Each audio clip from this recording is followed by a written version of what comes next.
Wani mutum wanda ya girgiza duniya sau biyu ka san shi?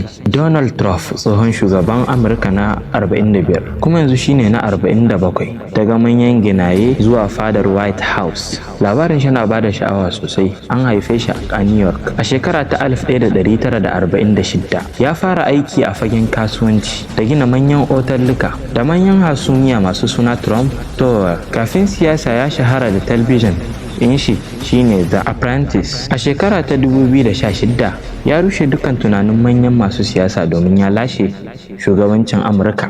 Duk da cewa ba shi da tarihin siyasa a baya, manufofin shi kan shiga da fice ciki da China da America First sun canza yanayin siyasar duniya. Bayan shekaru 4 na farko ya sake komawa fadar White House a shekara ta 2025. Abinda 'yan jarida da yawa suke cewa dawar tarihi har yau tasirinsa ba sa misaltuwa da hudodi da kasashen waje a Amurka. Dan Donald Trump ya zama masa alakakai, kana son shi ko baka son shi ba za ka iya watsi da shi ba.